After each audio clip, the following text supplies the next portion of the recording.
CMR shopping mall Dasara ధమాకా offers అద్భుతమైన offers తో పాటు అబ్బురుపరిచే స్పాట్ గిఫ్ట్స్. నేను మీ anchor Shiva. Welcome to iDream media. ఈరోజు మన ముందున్న గెస్ట్ మహిదర్ వైబ్స్. ఆయనతో మాట్లాడి చాలా విషయాలు తెలుసుకోవాలని ఉంది. ఎప్పటి నుంచో మాట్లాడదాం, కాస్త డిస్కషన్ చేసుకుందామని ఎప్పటి నుంచో అనుకుంటున్నాం, కానీ ఇప్పుడు కుదిరింది. తనతో మాట్లాడి తన బిగ్ బాస్ జర్నీ, తన యూట్యూబ్ జర్నీ అండ్ తన పర్సనల్ లైఫ్ జర్నీ గురించి మనకు తెలియని తెలుసుకునే ప్రయత్నం అయితే చేద్దాం. హాయ్ బ్రో, ఎలా ఉన్నావు? హాయ్ బ్రో, బాగున్నాను. బాగున్నా చాలా అయింది కలిసి చాలా అయిపోయింది. ఇంటర్వ్యూ చేద్దాం అవ్వట్లే, కుదరట్లే. ఏదో ఒక సిచ్యువేషన్ కదా. నేను వైజాగ్ వెళ్ళిపోవడం, మీరు అటు వచ్చిన నేను ఇక్కడ ఉండడం, ఎట్లా అయిపోయింది. ఎందుకు వైజాగ్ వెళ్ళిపోయావు? అంటే ఇంకా యూనో ఎలాగా ఇంకా షోస్ అవన్నీ ఇంక పక్కన పెట్టాను. సో ఇంకా మూవీ రివ్యూస్ అది ఎక్కడి నుంచైనా చేయొచ్చు. అండ్ రెండోది 1AM షోస్ ఇప్పుడు అక్కడే పడుతున్నాయి. అదొక అడ్వాంటేజ్ అయింది అనుకో, నేను షిఫ్ట్ అయిన తర్వాత. అదొకటి. తర్వాత నాకు బిజినెస్ ప్లాన్స్ ఉన్నాయి. సో కొంచెం మా హోమ్ టౌన్ లో స్టార్ట్ చేసుకుంటే బెటర్ కదా అని స్టార్ట్ చేసావు. దర్ఫీ అని ఒక కెఫే స్టార్ట్ చేశాను. బాగా నడుస్తుంది. ఇండస్ట్రీ నుంచి వెళ్ళిపోవడానికి రీజన్స్ ఏమైనా ఉన్నాయా నీకు? అంటే ఇంకా బేసిక్ గా ఇండస్ట్రీ అంటే పర్టికులర్ గా జబర్దస్త్. నేను వేరే ఎలాగో మూవీ సైడ్ అలాగే ఏం ట్రై చేయలేదు కదా. సో జబర్దస్త్ అంటే నేను రావడమే జబర్దస్త్ అనుకుంటూ వచ్చాను హైదరాబాద్ కి. సో జబర్దస్త్ లో అనుకున్నంత వరకు క్లిక్ అయ్యాను, టీమ్ లీడర్ కూడా అయ్యాను, అన్ని అయిపోయి. బట్ అదే కొన్ని రీజన్స్, కొన్ని సిచ్యువేషన్స్ జరిగాయి అక్కడ. లేదంటే ముందునేమో అట్లీస్ట్ ఆర్టిస్ట్ గా జబర్దస్త్ లో కంటిన్యూ అవుతును. ఆ తర్వాత శ్రీదేవిలో కానీ లేదంటే వేరే షోస్, కొన్ని స్టాండప్ షోస్ వచ్చాయి మల్లెమాల నుంచి, వాటిల్లో అలా కంటిన్యూ అవుతును. బట్ కొన్ని సిచ్యువేషన్స్ కొన్ని జరిగాయి, వాటి వల్ల వెళ్ళిపోవాల్సి వచ్చింది. మహిదర్ అంటే ఒకానొక టైంలో జబర్దస్త్ మీద ఎలిగేషన్స్ చేసిన మహిదర్ ఉన్నాయి. కానీ అదే జబర్దస్త్ కంటెస్టెంట్లు వాళ్ళు ఎవరైతే ఉన్నారో ఆర్టిస్టులు వచ్చి మాకు అలాంటిది ఏం లేదే అని అంటున్నారు. అంటే ఇప్పుడు నీది నిజమా లేకపోతే వాళ్ళది నిజమా? అంటే ఏదైనా పర్సనల్ ఎక్స్పీరియన్స్ బేసిసే కదా. నేను ఎక్స్పీరియన్స్ పర్సనల్ హర్ట్ అయిన సిచ్యువేషన్ ఏంటి? ఏది, ఏ విషయంలో? జబర్దస్త్ నుంచి బయటికి రావడం కానీ లేకపోతే లోపల జరుగుతున్న సిచ్యువేషన్స్ కానీ. అంటే జబర్దస్త్ నుంచి బయటికి రావడానికంటే ఒక సిచ్యువేషన్ కారణం అది. అదేంటంటే ఇక మా టీం తీసేశారు కరోనా తర్వాత. నన్ను జీవన్ టీమ్ లీడర్స్ గా పెట్టారు కదా. కరోనా తర్వాత మా టీం తీసేసి శంకర్ అన్నని, తాగుబోతు రమేష్ అన్నని తీసుకొచ్చారు. వాళ్ళు ఏదో కొత్తగా ట్రై చేయాలనుకున్నారు. మేబీ రేటింగ్స్ బాగా వస్తాయేమో, ఓల్డ్ పీపుల్, నౌన్ పీపుల్ కదా అని తీసుకొచ్చారు. ఓకే. తర్వాత నన్ను చంటి అన్న టీంలో వేశారు. అయితే ఆర్టిస్ట్ గా కంటిన్యూ అవుతున్నాను, ఓకే. బట్ చంటి అన్న ఏంటంటే ఒక 2-3 స్కిట్లో బాగానే ఇచ్చారు, కానీ అందరు మొత్తం నేను 4 షెడ్యూల్లో 5 షెడ్యూల్లో చేశాను నేను. బట్ అది ఏమైపోయిందంటే ఒక కొన్ని క్యారెక్టర్స్ ఉంటాయి. అంటే అవి టీంలో ఇంపార్టెంట్ మెంబర్ అనుకున్న వాళ్ళకి ఇచ్చేదైతే ఖచ్చితంగా కాదు. ఎందుకంటే జబర్దస్త్ ఒక ప్యాటర్న్ ఉంటుంది, దాన్ని బట్టి ఇస్తారు. జైలు కొట్టే క్యారెక్టర్ ఒకటి ఉంటది. సో దానికి ఒకరోజు నాకు ఇచ్చారు ఆ క్యారెక్టర్. సో అవి చేశాను నేను. ఆయన చెప్పారు, నేను చేశాను, అయిపోయింది. ఎందుకంటే నేను అన్న ఇలాంటివి నేను చెయ్యనన్నా అంటే యారగెంట్ ఫీల్ అవుతారు, అలా యారగెన్స్ గా మాట్లాడినట్టు ఫీల్ అవుతారు. అందుకని అలా ఏం చెప్పకుండా చేశాను, కానీ నాకు బాధ వేసింది. సో ఆల్రెడీ టీమ్ లీడర్ గా చేశా. సో వేరే టీంలో ఆర్పి అన్న టీంలో లీడ్ గా 120 స్కిట్ల దాకా చేశా. సో ఇన్ని చేసిన తర్వాత ఇంకా మరి అలా అంటే నాకు ఇబ్బంది కనిపించింది. So team మారుతానన్నాను. రమేష్ అన్న టీంకి వేశారు. ఒక షెడ్యూల్ చేశాను, 2 స్కిట్లు చేశాను, అయిపోయింది. మరుసటి షెడ్యూల్కి వెళ్ళాను, ప్రాక్టీస్ చేయడానికి వెళ్ళాను. రమేష్ అన్న అంటే అందరూ కూర్చొని ఉన్నారు. రమేష్ అన్న వచ్చారు. అప్పుడు మహిదర్ నిన్ను తీసాం, నీకు తెలీదా అన్నారు. నాకు తెలియదు అన్న, నాకు ఎవరు చెప్పలే, మీరు కూడా చెప్పలే కదా అంటే, అదే డైరెక్షన్ డిపార్ట్మెంట్ చెప్తానన్నారు, చెప్పారు అనుకున్నాను వాళ్ళు అన్నారు. నాకు ఎవరు చెప్పలేదని చెప్పి డైరెక్షన్ డిపార్ట్మెంట్ దగ్గరికి వెళ్ళా. వాళ్ళు చెప్పింది ఏంటి, బేసిక్గా ఈయన దాంట్లోంచి శాంతికుమార్ గారు బయటకు వెళ్ళారని కదా నీకు అక్కడ పెట్టింది, ఆయన మళ్ళీ వచ్చేసారు. అండ్ ఆయనతో పాటు నరేష్, మన జబర్దస్త్ నరేష్ ఉంటాడు కదా, తను కూడా వచ్చేసాడు ఆ టీంకి. So Naresh punch based and drama based artist కదా. సో ఇంకా ఇద్దరు పంచ్ బేస్డ్ ఆర్టిస్టులు ఎందుకు, నువ్వు తను అని చెప్పి ఇంకా అట్లా నిన్ను పక్కన పెట్టాము, చూద్దాం వేరే ఏదైనా టీంలో ఇరికిద్దాంలే అన్నారు. అదే అన్న, అది నాకు చెప్పొచ్చు కదా ముందే, చెబితే నేను అక్కడికి వెళ్ళిపోయి డైరెక్ట్గా ప్రాక్టీస్కి వెళ్ళిపోయి అక్కడ అందరి ముందు కూర్చొని అక్కడ టీమ్ లీడర్ వచ్చి నిన్ను ఆల్రెడీ తీసావు, నువ్వు ఇక్కడ ఏం చేస్తున్నావు అన్నట్టుగా ఆయనతో అనిపించుకోవాల్సిన అవసరం నాకేముంది.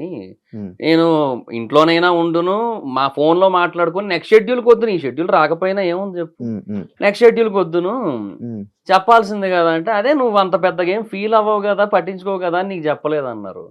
అంటే కొంచెం ప్రాక్టికల్గా ఉంటా కానీ మరి ఇంత ప్రాక్టికల్గా ఉండలేం కదా. అక్కడ కొంచెం బాధేసింది. నేను మనిషినే కదన్నా, నాకెందుకు బాధేయదు చెప్పండి.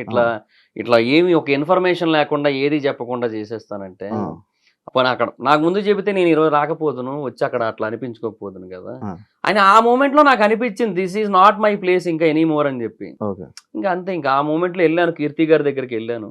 ఉమ్, సార్ నేను ఇంకా ఉండలేను సార్, టీమ్ లీడర్గా అయితే ఉంటాను లేండి, వెళ్ళిపోతాను అన్నాను. సార్ ఏమో ఏమైనా అదిరిన్ సైడ్ ఏమైనా ఆఫర్స్ ఏమైనా వచ్చాయా అన్నారు. అప్పటికి అదే కొత్తగా పెట్టారు, అప్పుడు 3 months అయింది అది పెట్టి. నాగబాబు గారు ఆ, ఇక్కడ నుంచి అటు భరత్ అన్న, వెళ్ళిపోవడం, నితిన్ భరత్ అన్న, అన్న. చంద్రన్న, ఆర్పి అన్న ఆ, అట్లా. ఆ, సో అడిగారు, లేదా అదేం లేదు సార్, నాకు ఇక్కడ ఇట్లా అయ్యింది, ఎదురైంది కొన్ని సిచ్యువేషన్స్, ఉమ్, సో నేను ఉండలేను సార్, టీమ్ లీడర్గా అయితే ఉంటానంటే వెళ్ళిపోతాను అన్నాను. ఓ 3 days టైం ఇవ్వమన్నారు. ఆ తర్వాత 3 days తర్వాత లేదన్నారు. ఉమ్. సరే అని వచ్చాను. ఏంటి ప్రాబ్లం? నీ కంటెంట్ ప్రాబ్లమా లేకపోతే?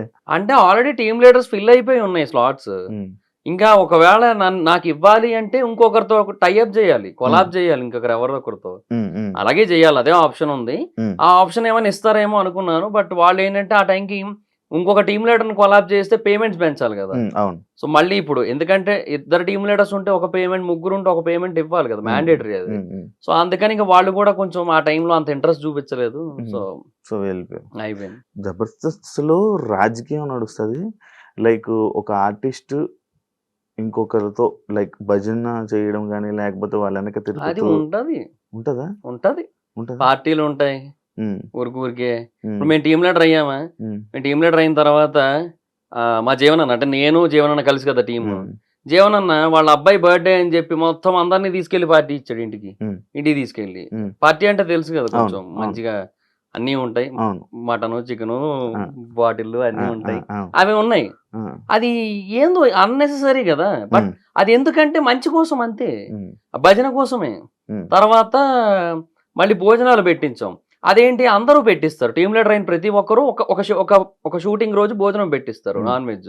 అది మేము పెట్టించాం. Hmm. అది అందరికీ పెట్టించాం కాబట్టి అది భజన కిందకి రాదు, అది Hmm. ఏదో ఫార్మాలిటీ అన్నట్టు ఉంటుంది, అది Hmm. అది వేరు. Hmm. బట్ ఇంక ఇట్లాంటివన్నీ ఉంటాయి.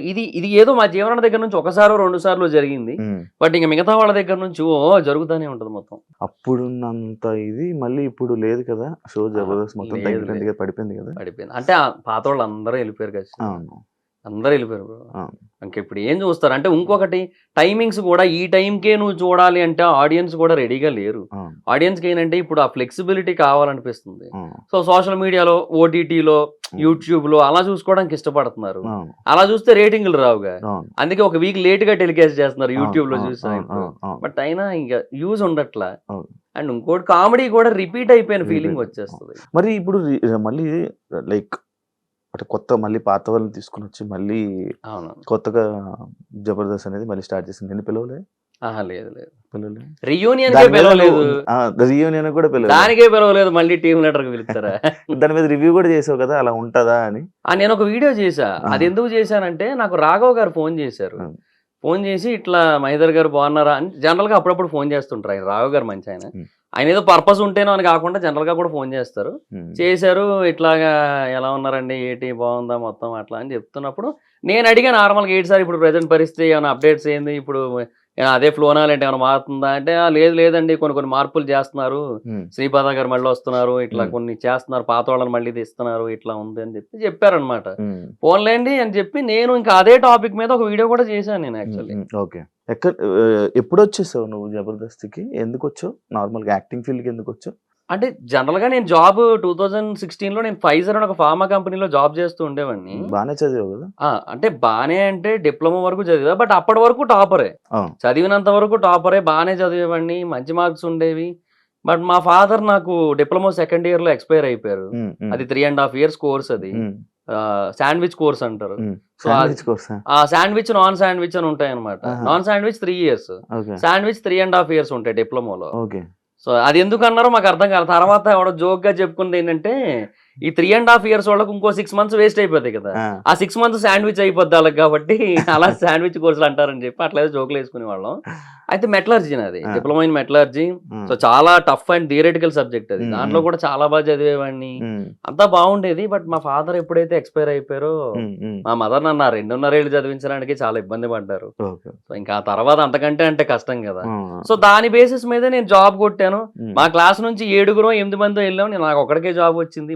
మా బ్రాంచ్ నుంచి. ఉమ్, సో హ్యాపీ జాబ్ చేసుకుంటున్నా. బట్ అక్కడ నాకు ఒక ప్రాబ్లం ఉంది. నేను స్ట్రైట్ ఫార్వర్డ్ పర్సన్ నేను. ఉమ్, ఉమ్, నాకు ఎప్పుడైనా కొన్ని విషయాల్లో రాంగ్ జరుగుతుంది, ఎస్పెషల్లీ అది నాకు ఎఫెక్ట్ అవుతుంది అంటే నేను మాట్లాడతా. ఉమ్, నాకు అది జరిగింది అక్కడ. ఉమ్, ఏబిసి జనరల్ జి 4 షిఫ్ట్లు ఉంటాయి అక్కడ. మాది సి పడింది అనుకో, వర్క్ బిలో జరగాలనుకో, ఉమ్, అక్కడ జరగదు వర్క్. ఉమ్, ఆ షిఫ్ట్ ఇన్ఛార్జ్ అందరికంటే సీనియర్, మా షిఫ్ట్ ఇన్ఛార్జ్ అందరికంటే జూనియర్. ఉమ్, ఆయన ఏం చేసేవాడు, ఉమ్, ఏదో మెషిన్లో రిపేర్ వచ్చిందనో లేదంటే టైంకి ప్రొడక్ట్ రాలేదనో ఏదో ఒకటి చెప్పి వర్క్ మొత్తాన్ని కూడా డిలే చేసి సిగి. మా షిఫ్ట్కి వేసేవాడు. ఆ, ఆ, మా షిఫ్ట్ ఇన్ఛార్జ్ ఏమో సరే మనం అలాగే చేద్దామంటే లేదు లేదు మనం చేసేయాలి అనేవాడు. ఎందుకు, వాడికి ఫర్దర్గా వచ్చే బెనిఫిట్ల కోసం. వాడి దాంట్లో ఎక్కువ వర్క్ అయ్యిందంటే ఆబ్వియస్లీ వాడికి పేరు కదా. Yeah. సో దానికోసం అని చెప్పి చేయించేవాడు. ఉమ్, ఇలా ఒక 4 సార్లు జరిగింది.